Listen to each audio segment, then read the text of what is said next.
Gregor Mendel नाम के एक साइंटिस्ट थे जिन्होंने पी प्लांट्स के ऊपर एक एक्सपेरिमेंट किया।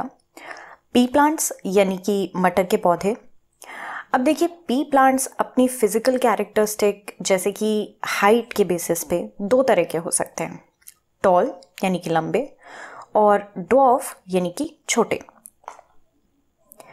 और क्योंकि मेंडल ने केवल एक फिजिकल कैरेक्टर को कंसिडर किया जो कि था प्लांट की हाइट को, इसलिए इस क्रॉस को बोला गया मोनोहाइब्रिड क्रॉस। मेंडल ने कहा कि कुछ फैक्टर्स हैं जिन्हें अब हम जीन्स भी कहते हैं, और वही फैक्टर्स प्लांट्स को ये टॉल कैरेक्टर प्रोवाइड कर रहे हैं। कुछ जीन्स हैं which are responsible for providing tall character to the pea plant, और इन जीन्स को हमने रिप्रेजेंट किया कैपिटल टी से।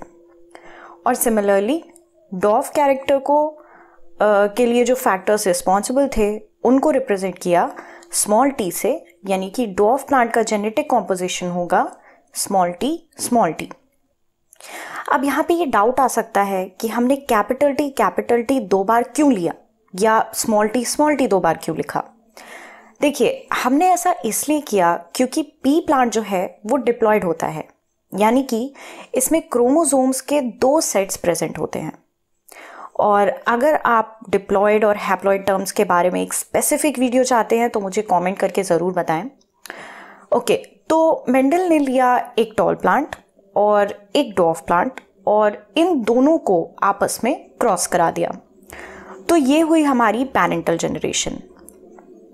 अब आपको तो पता ही है कि जब भी रिप्रोडक्शन होता है तो वहाँ पे गैमीट्स बनते हैं। तो सिमिलरली यहाँ पर जो टॉल प्लांट है वो दो गैमीट्स फॉर्म करेगा, और ये दोनों गैमीट्स क्या होंगे? Capital T and capital T. क्योंकि गैमीट्स होते हैं हैप्लॉइड, यानी कि इसमें क्रोमोसोम का एक ही सेट होता है। बिल्कुल इसी तरह हमारा डॉर्फ प्लांट भी दो गैमीट्स फॉर्म करेगा जो होंगे स्मॉल टी और स्मॉल टी। अब ये गैमीट्स होंगे एक दूसरे से फ्यूज और बनाएंगे नेक्स्ट जनरेशन को, जिसे हम बोलेंगे फर्स्ट फिलियल जनरेशन या फिर F1 जनरेशन। तो जब गैमीट्स फ्यूज होंगे तो क्या पॉसिबिलिटीज हो सकती हैं? देखिए, एक पॉसिबिलिटी तो हो सकती है कि पहला कैपिटल टी पहले स्मॉल टी से फ्यूज करेगा और मिलके बनाएगा एक पी प्लांट जिसके जीन्स होंगे कैपिटल टी स्मॉल टी। दूसरी पॉसिबिलिटी हो सकती है कि दूसरा कैपिटल टी दूसरे स्मॉल टी से फ्यूज करे, ऐसे में भी बनेगा capital T small T, right. ऐसे ही तीसरे और चौथे केस में, जिसमें पहला कैपिटल टी दूसरे स्मॉल टी से फ्यूज करेगा और दूसरा कैपिटल टी पहले स्मॉल टी से फ्यूज करेगा, इन केसेस में भी हमें सिमिलर ऑफस्प्रिंग मिलेगी जिनका जेनेटिक कॉम्पोजिशन होगा कैपिटल टी स्मॉल टी। जब मेंडल ने ये एक्सपेरिमेंट किया तो उन्होंने पाया कि F1 जनरेशन में जो प्लांट्स उन्हें मिले वो सारे के सारे फिजिकली टॉल थे। तो देखिए, जो फिजिकल कैरेक्टर होता है उसे हम बोलते हैं फिनोटाइप।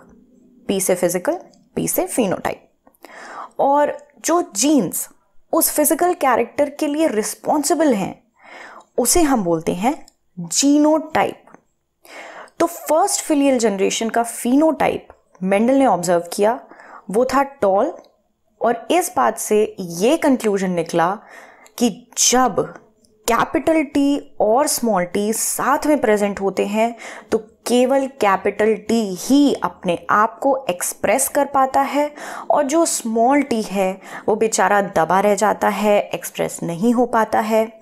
इस बात को मेंडल ने टर्म दिया डोमिनेंस, यानी कि कैपिटल टी है वो डोमिनेंट है over small T which is recessive. अब नेक्स्ट मेंडल ने लिया F1 जनरेशन के दो प्लांट्स को और इन दोनों को क्रॉस करा दिया। तो मुझे ये बताइए कि इस केस में कौन से गैमीट्स बनेंगे? एक बनेगा कैपिटल टी और दूसरा बनेगा स्मॉल टी। सिमिलरली दूसरे प्लांट में भी कैपिटल टी स्मॉल टी। जब ये गैमीट्स फ्यूज होंगे तो ये बनाएंगे सेकेंड फिलियल जनरेशन या F2 जनरेशन। अब देखिए हम चीज़ों को और ज़्यादा सिंपल करते हैं और हम यूज़ करते हैं यहाँ पे प्यूनेट स्क्वायर को। तो ये बहुत ही ईजी होता है प्यूनेट स्क्वायर बनाना। इसमें आपको सबसे पहले बनाना है एक स्क्वायर और लेफ्ट साइड में हम लिख देंगे पहले पेरेंट के गैमीट्स को। तो ये हमने लिखा कैपिटल टी स्मॉल टी और टॉप पे हम लिख देंगे दूसरे पेरेंट के गैमीट्स को कैपिटल टी स्मॉल टी। अब इन गैमीट्स को फ्यूज करेंगे तो सबसे पहले बॉक्स में हमें मिल जाएगा कैपिटल टी, दूसरे में कैपिटल टी स्मॉल टी, तीसरे में कैपिटल टी स्मॉल टी और लास्ट में स्मॉल टी। ये तो हो गया F2 जनरेशन का जीनोटाइप। अब इनका फिनोटाइप कैसा होगा? पहला होगा टॉल, दूसरा होगा टॉल, तीसरा भी होगा टॉल और चौथा होगा डॉर्फ। अब बहुत ध्यान से सुनिएगा, F2 जनरेशन का अगर हम फिनोटाइपिक रेशियो निकालें तो हमें क्या मिलेगा? 3 टॉल और 1 डॉर्फ, यही मिलेगा। यानी कि हम बोल सकते हैं कि F2 जनरेशन का फिनोटाइपिक रेशियो होगा 3:1। और अगर हम बात करें जीनोटाइपिक रेशियो की ऑफ द F2 जनरेशन तो वो क्या होगा? 1 capital T, 2 capital T small T और 1 स्मॉल टी, यानी कि 1:2:1।